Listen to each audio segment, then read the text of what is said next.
Hello and welcome to Tiny Desk Knitting with Emma. Today I think is gonna be a short one. I always say that and then it's like 40 minutes, but I'm just talking about the sweater that I'm wearing. That's it. So I am wearing a new sweater that I made pretty recently, excuse me.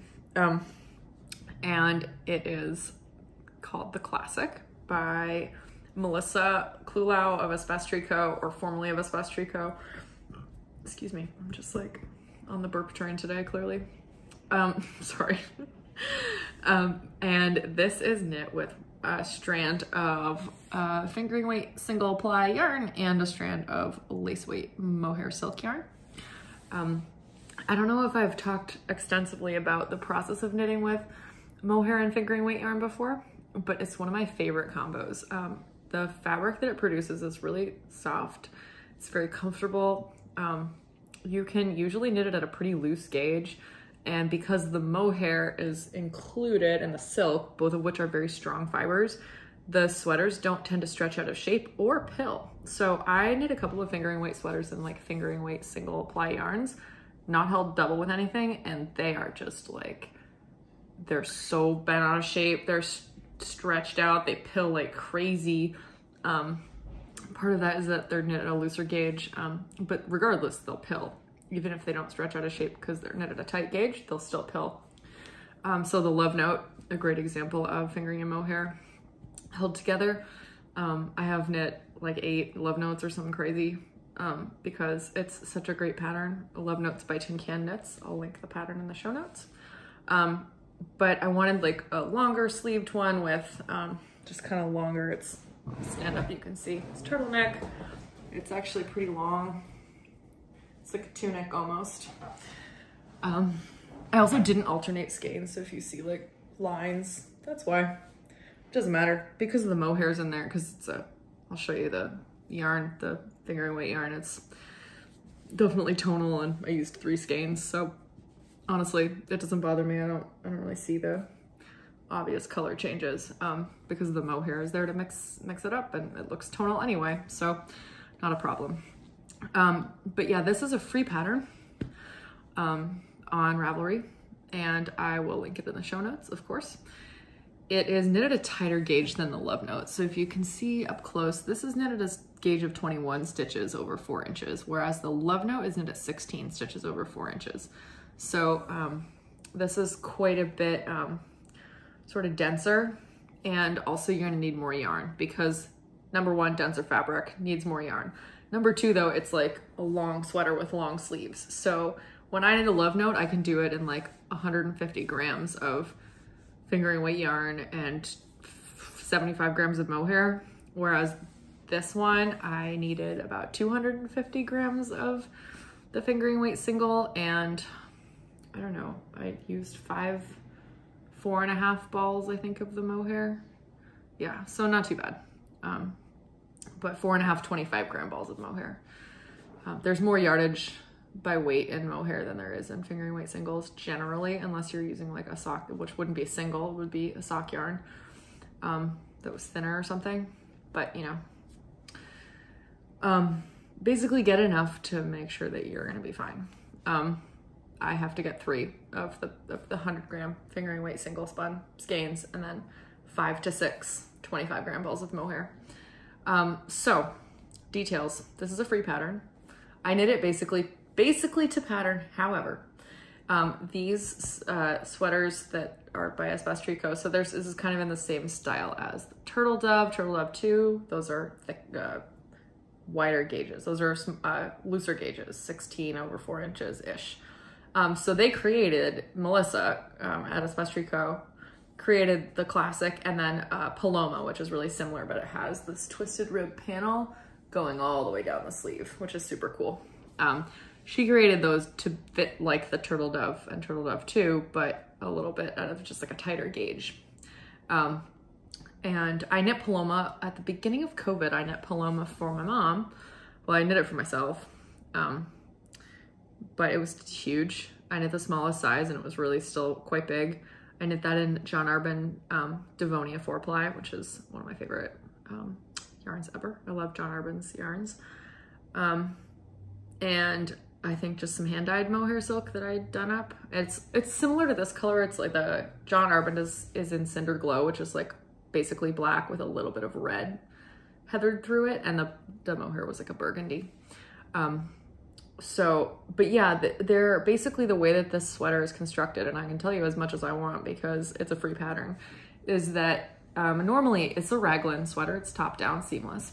Normally in a raglan sweater, you're increasing 8 stitches around in round one, and then you're knitting all the way round 2, and you're doing increases spaced out like that. So you're doing like an increased round and then a plain round, an increased round and a plain round.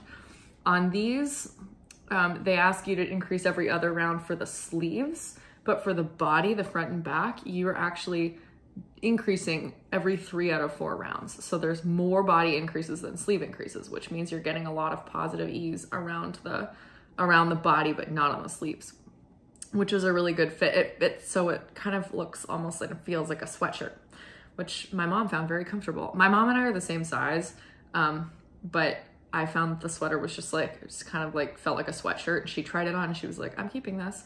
So I was like, okay, fine, cool. Enjoy. She loves it. She wears it all the time.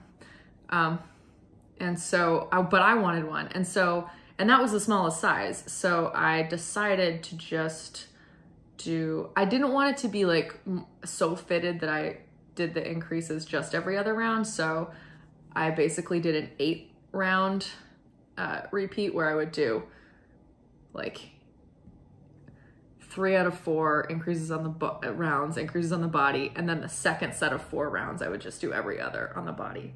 So I was doing like halfway between a regular raglan where the body is increasing at the same rate as the sleeves, halfway between that and then the correct number of increases for this pattern. And I wasn't super careful about it because I was like, it doesn't really matter. I'll just have, like, it'll fit regardless. But it ended up good. That's what I did. If that doesn't make sense, I'm sorry. That's the best way I can describe it, is that when it says, you know, round 1, increase on body and sleeves, round 2, increase just body, round 3, increase on body and sleeves, round 4, no increases. I do that. And then the next set of 4, I wouldn't do extra increases on the body on the second round. And then I'd go start at the beginning again, do 3 increase rounds on the body, 1 plain one, you know, and then 1 increase body and sleeves, 1 plain knit, 1 increase body and sleeves, 1 plain knit. And I'd repeat those 8 rounds instead of repeating the 4 with so many body increases. So that's how I did that. And yeah, the turtleneck is not, I think, quite as long as it is in the pattern, but it's the length that I wanted it. Then there's short rows. The sleeves, I tapered a little more than just the pattern. I think the pattern called for straight sleeves. I didn't do that many sleeve decreases. It's still pretty wide, but it's not like, there's a little bit of taper. And then I think I did a bigger decrease around the sleeve, like around the cuff here, so that it would pull in a little bit, because I didn't want it to be hanging down, but I also didn't want it to look like a cinched balloon. So it's whatever. And yeah, the hem, I did not go down a needle size on the hem. I did on the sleeves, but I didn't, and I did on the turtleneck, but I did not go down a needle size on the hem because I wanted it to hang kind of straight. The grocery girls always say that that's what they do so that the sweaters don't cinch in at the waist, and so I tried it and it worked. The grocery girls love these patterns, so I've seen theirs, I admired them. That's when I started making my Paloma for my mom. They've made more of them, they're gorgeous. I made this one. I made this, or I casted it on in February for the Hold Me Double Cal for the Little Red Mitten. As I said in my sweater stash down video that I was gonna do that. I did it. I have now finished 2 sweaters from my sweater stash down, and probably will never finish any more this year because I'm so into socks right now, but that's fine. I'll get through some more sweaters just slowly. Yeah, anyway. Maybe I'll do that color work one I said I was gonna do with the B-shaped Boosh yarn. That was really, I don't know, color work's nice. I just gotta finish that Hilda jumper that I'm still working on. I'm almost done with the second sleeve, but then I gotta go reknit the first sleeve. So it's gonna take, yeah, I get like bursts of energy to work on that. And then all of a sudden it's gone and I don't touch it for 2 months. So that's what happens. But I'm gonna show you the yarns for this. So in case you were wondering, what, like, I want something that looks like that. How do I get it? This is how you get it. You hold a yarn like this, which is a single ply fingering weight. This is Madeline Tosh Merino Light in colorway Penumbra, P-E-N-U-M-B-R-A, Penumbra. I'll link that in the show notes. Jimmy Beans owns Madeline Tosh now, but if you go to Jimmy Beans Wool, you can usually find old colorways and on at least some bases. So if I can find this colorway, I'll link that specific one. Otherwise, it's Tosh Merino Light in Penumbra. And this is Biche Bouche Le Petit Mohair Silk on whatever it is, dark gray burgundy. I don't know, it's like a purple burgundy color. It's not a royal purple, it is like a reddish. This is a really good silk mohair if you're looking for one. It's a good one.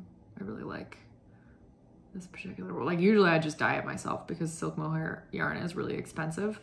And because I can dye yarn, it's a lot cheaper. But you can get it from your favorite hand dyer, or you can get it from Biche Bouche or Issayer, or Rauma has the Plum, which is mohair and nylon, which is great. That's a nice one. But yeah, the kind of combo of these two yarns is just one of my favorites. And this yarn, the single ply, is really fun to dye because it takes color really, really well, better than a lot of plied yarns. And so I like to dye the single ply yarn, but I don't like to knit anything with it other than something with mohair because it just tends to just like stretch out of shape really easily. I used to knit super tight, as I've probably said before, I used to knit super tight gauge mittens with a single ply yarn, and those were great. They were super soft and they would get pilly, but they wouldn't stretch out of shape because the gauge was tight and it was in stranded color work. I just don't really do that anymore because it's too much work. And I've kind of succumbed to the sock knitting bug. So anyway, yeah, that's the classic. This is a nice short video. What else can I talk about? Maybe I'll talk about more mohair and silk combinations. I don't know. I can't start a sentence. So I have various kinds of combinations of mohair, silk, and single ply yarns, and like plans to get, you know, make some more combinations. So I have 3 skeins of, I think it's a 4-ply merino, 100% merino. This is Madeline Tosh Euro sock in the colorway Boom Slang, which is like a dark green. I should have brought it up, but I don't have any mohair to go with it, so I'm gonna have to dye that myself this summer. I'm gonna dye some like beautiful, like really deep emerald green mohair. And I might just make another one of these because it's really comfortable. It's like the perfect, you know, shape and size to just kind of like feel like super comfy sweatshirt, but like extremely work appropriate. I say that as though like I dress up for work. I wear jeans to work. Yeah, we don't have a fancy office, but it's nice with a pair of jeans or like some nicer leggings or knit pants, whatever. It's great because it's kind of, again, like a tunic, so it kind of covers you nicely in the back. You can even knit like a high-low hem if you wanted. Do it some short rows. The Love Note actually has that. The Love Note has the short rows in the back, which I always do. I just think that looks really cute when you do the lower hem in the back. But yeah, so that one, that's coming up. What else am I gonna do? I have a like light purple kind of mohair, and I have the fingering single is light purplish, and then the mohair is also a light purple, but there's like a little bit of like green tinged mixed in. I just like splashed some green in there, so I think that's gonna be really cool. One thing I really want to do is do a sparkly Love Note. I want to do a glitter Love Note, or like a glitter mohair sweater. So the grocery girls talk about this all the time. They have a friend named Amanda who's the Crafty Jackalope, and she sells like kits of, I think they're for hats mostly, where it's like, you know, you get like a sparkly yarn with a regular yarn, and it's like, it makes like a sparkly hat. It's called the Magpie Darling hat. And then apparently she knit herself a Love Note like in like beautiful gold, and has like gold like glitter yarn in it, and it's like stunning. So I really want to try that, just like because like it's a nice festive holiday sweater. I think I'm gonna use the King Cole Cosmos yarn. I don't have any of that, so I'm gonna have to get it. But I have to decide on color I want the sweater to be before I buy that yarn, because there's like various, like there's like a blue one and there's like a bunch of like silver and black and gold ones. So I have to decide what color I want it first. But I'm kind of getting into the idea of using like also like a more rustic yarn for the single, like in place of the fingering weight single. So like JaggerSpun. So like Maggie at the Woolly Thistle just made her love note out of JaggerSpun and like Rauma Plum, which is just a fingering weight yarn paired with a lace weight yarn and with mohair in it. So it's the same kind of thing. And it's like really nice. It looks really good. So I liked the combination of the Rauma fennel garn with the Rauma Plum, and like the vanilla fluff from the Woolly Thistle right now is knit with Rauma Plum and Rauma fennel garn, and I would really like to try that too. So I think I would be interested to see the difference between a sweater like this with the super soft. So these are really soft. This is a merino yarn and it's 100% merino wool. It's super wash treated, so it's super soft. So I'm really interested to see if there's a difference in like how it feels on, like on the skin, between like a super soft one and then like one with a more like toothy yarn. So that, I don't know, maybe I'll try that. The John Arbon Devonia is like also very soft and it's made of long wools. So it drapes like really well, and it's not super like, it's not woolen spun, it's worsted spun, just like this. So it has the drape and it has like this beautiful luster because it's, Devonia is made from luster breeds. It's like Blueface luster and I think some other, maybe there's some Wensleydale in it, I'm not sure, but it's like beautiful, super soft, drapey, super long staple wool. It looks great with the mohair. But yeah, I think those are my like upcoming I usually try to have like a plan to make the next mohair sweater on the needles, because it's just like a really nice knitting experience to knit with mohair and fingering weight yarn together. It's just a nice knitting experience. Really nice. So yeah, drop your favorite mohair, merino, or whatever held together kind of combination of yarns in the comments, because I want to hear what you like to make with your doubled yarn. I'm knitting one right now that's actually so it is mohair silk, like this same type of yarn. I dyed it myself. It's like a dark teal. And instead of a fingering weight single, it's a lace weight single that goes with it. And so it's super lightweight. And I'm knitting it's just a raglan pullover, but it's actually knitted in pieces and it's seamed. And it's like half brioche stitch or something. It's like kind of like a brioche stitch, but it's with an interesting twist because you're twisting the stitches. The pullover is called Black Ice and it's in line of 4. Yeah, line of 4. If you are interested, I will link the pattern on Ravelry. I really am like a little bit into one sleeve because it's not vanilla. It's knit back and forth. It's a kind of somewhat complicated brioche style stitch pattern. So I really like the yarn combination and the fabric that it's making, but it's kind of a little bit of a drag to work on it, which I shouldn't say, but it is because it's not super fast. It's like a more technical knitting, which sometimes I'm interested in, but usually if I want to do technical knitting, I want to do color work. So like I have some cabled sweaters that I want to knit like in my queue, on Ravelry and stuff, but I'm going to get to them at some point. It's just that like, I get frustrated when things take a long time. And sometimes I'm impatient because, you know, I want to wear the sweater and it's just going to take too long. And so again, maybe I do go through more monogamous phases, like, at times, but like I'm sort of transitioning into this like full-time work doesn't involve any knitting. Like when I was a nanny, I could really knit all the time because I was just like watching kids on the playground, watching kids at home. Like they enjoyed it. I mean, like I played with them a lot, but like I had a lot of downtime. They were at school sometimes. I was basically supervising Zoom school a lot, which is one of them, which just meant I could sat and watched her and I knit all day. So yeah, I still have a lot of projects on my needles, even though I've gone through these kind of like no cast on binges. And the main reason is just because I'm so obsessed with knitting socks this year. Like I don't want to knit anything else. So, you know, that's probably the main reason. but also I'm busier. I don't have as much time to knit. So I am still kind of working on getting through a lot of the projects that I already have on the needles. But then I'm also like, it's warm. I'm wearing this, I'm sitting inside, but it's like, it's not actually hot today. It's still, I'm filming this still in April. I'm gonna post it in May, but it's like, well, it's warm in the sun. It was like 70. I took a walk. I had to walk to an appointment and it was like, yeah, it was like maybe 70 out. It was warm. So yeah, it was nice. But yeah, inside it's still comfortable for this, but I'm really working on a lot of summer stuff right now. Because it's getting hot. So if you saw my video last week, it's about summer knitting. And my summery top. I'm working on another summer top. I'm working on Velocore by Andrea Mowry.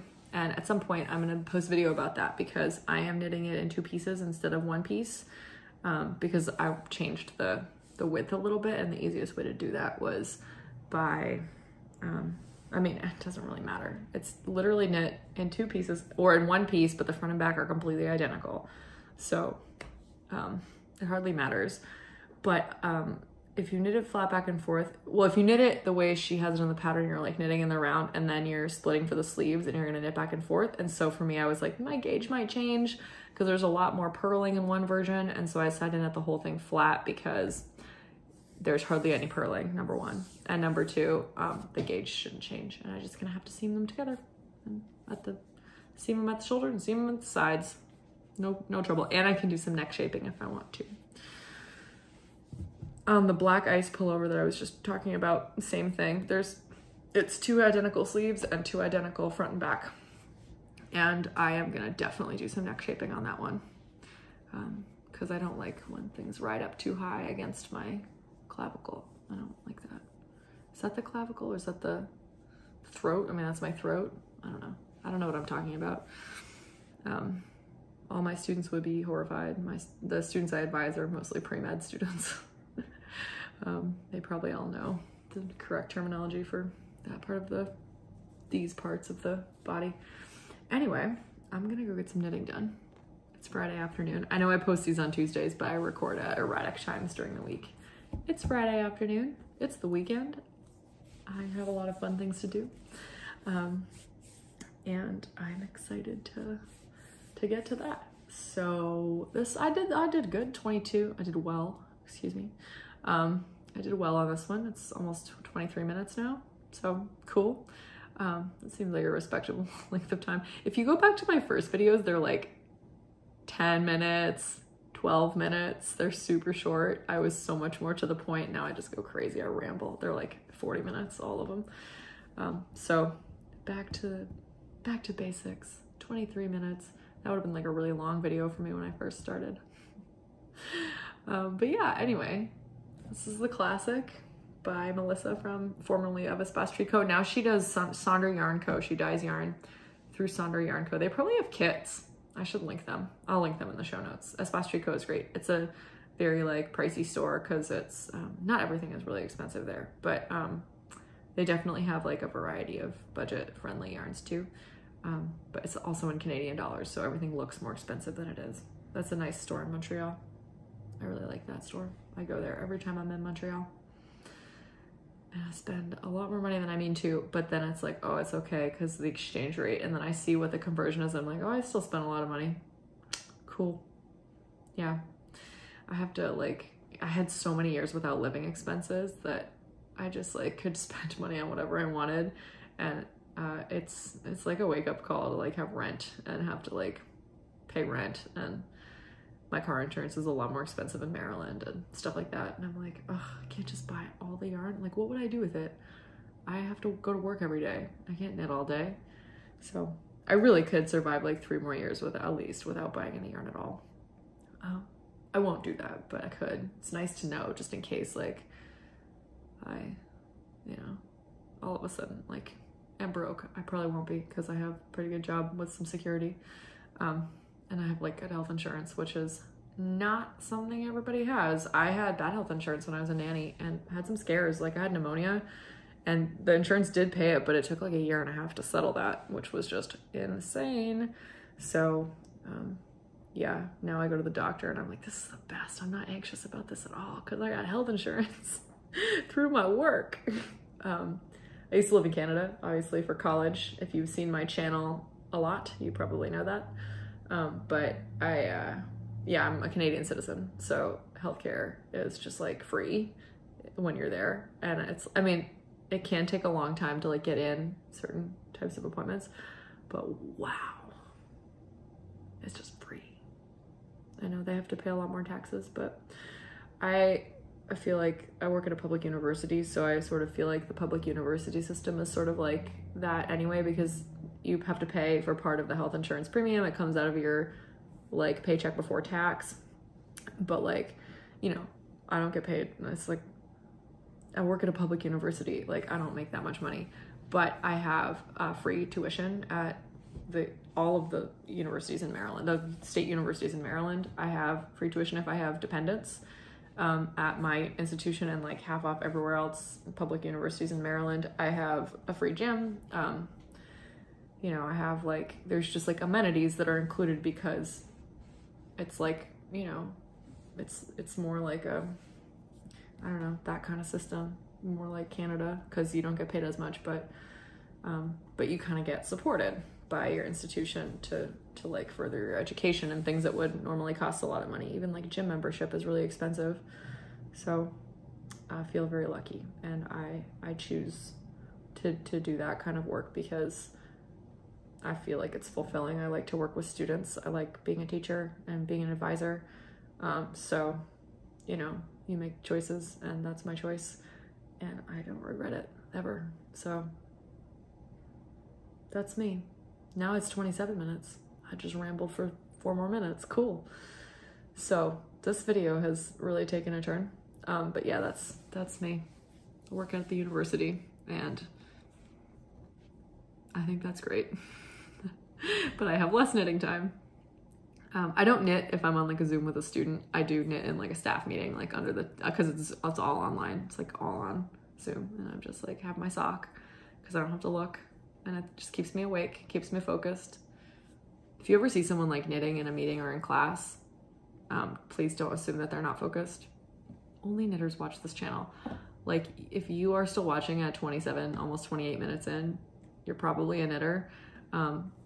Yeah, knitters like to knit, or in crocheters, people like that. It's like a fidget thing. It helps them focus when they're doing something with their hands. So please don't get mad at a knitter for knitting unless it's like really distracting other people. Anyway, I think I've been rambling long enough. I thought this was gonna be like a 5-minute video, and here we are at clocking in close to 30 minutes. As I said, I knew this would happen. Yeah, thank you for watching. This has been Tiny Desk Knitting with Emma. Bye!